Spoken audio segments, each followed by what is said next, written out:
రాష్ట్ర కార్యాలయంలో మన్ కీ బాత్ 126వ ఎపిసోడ్ని కార్యకర్తలు మా ఒక పదాధికారులు నాయకులు అందరూ కూడా మా ఎమ్మెల్సీ కొమరయ్య గారు మీ అందరూ కూడా మన బూరా నరసింహగౌడ్ గారు గౌతమ్ గారు వేముల అశోక్ గారు రవి గారు వీళ్ళందరూ కూడా మా పార్టీకి సంబంధించినటువంటి నాయకులందరూ కూడా దీన్ని వినడం జరిగింది.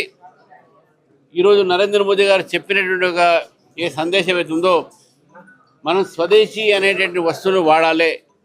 స్వదేశీ వస్తువులు వాడితే మనకు సంబంధించినటువంటి మన చేనేతలు కానీ మన లోకల్లో తయారవుతున్నటువంటి ఒక చిన్న చిన్న వ్యాపారస్తులు కానీ వాళ్ళకు మనం ఒక ఆర్థిక వారికి ప్రోత్సాహం ఇచ్చినట్టు ఉంటుంది.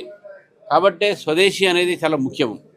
అదేవిధంగా స్వచ్ఛ భారత్తో పాటు మనం ఆరోగ్యంగా ఉండాలి అనేటువంటి స్వస్థ భారతదేశాన్ని మన ఒక జీవితంలో ఒక ముందుగా పెట్టాలి అంటే మన నేషన్ ఫస్ట్ అనేటువంటి ఆలోచనతో వారు ఈరోజు మాట్లాడడం జరిగింది. మరి నిజంగా వారు మాట్లాడే సందేశము మా అందరికి కూడా ఈరోజు ప్రోత్సాహం పడుతూ మమ్మల్ని వారు ప్రోత్సాహం చేసినటువంటి సందర్భంగా మరి వారి జీవితంలో కూడా మేము చాలా వరకు మనం ప్రోత్సాహం తీసుకోవాల్సిన అవసరం ఉన్నది. 30 తారీఖు ఈ నెల 30 తారీఖు హైటెక్ సిటీలో హైటెక్ ఎగ్జిబిషన్ ఆ హాల్లో నరేంద్ర మోదీ గారి యొక్క జీవన ఘాతమైన మనోజ్ ముదసిర్ శుక్లా అనేటటువంటి ఒక ఆర్టిస్ట్తోని వారిపై ఒక అభినయం ఉంటుంది. మరి దీనికి పెద్ద ఎత్తున అందరూ కూడా రావాలని చెప్పేసి కూడా హైదరాబాద్ ప్రజల్ని కోరుతా ఉన్నాను.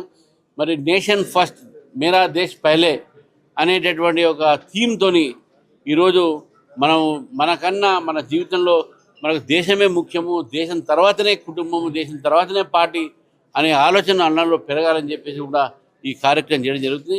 మరి 30 తారీఖు సాయంకాలం 5 గంటలకు హైటెక్స్లో మనోజ్ ముదసిర్ శుక్లా అనేటటువంటి ఒక ఆర్టిస్ట్తోని ఈ యొక్క కార్యక్రమం ఉంటుంది. దానికి అందరూ కూడా రావాల్సిందిగా కోరుతూ మరొక్కసారి నరేంద్ర మోదీ గారు ఇచ్చినటువంటి ఒక సందేశము వోకల్ ఫార్ లోకల్, స్వదేశీ అనేటటువంటి విషయాన్ని మనం గుర్తించి మన పర్యావరణం మనం రక్షించే ప్రయత్నం చేయాలని చెప్పేసి కూడా ఇది గుర్తిస్తూ ఈరోజు మన్ కీ బాత్లో పాల్గొన్నటువంటి మీడియా మిత్రులకు అదే మా పార్టీ నాయకులు ధన్యవాదాలు తెలుపుతున్నాను.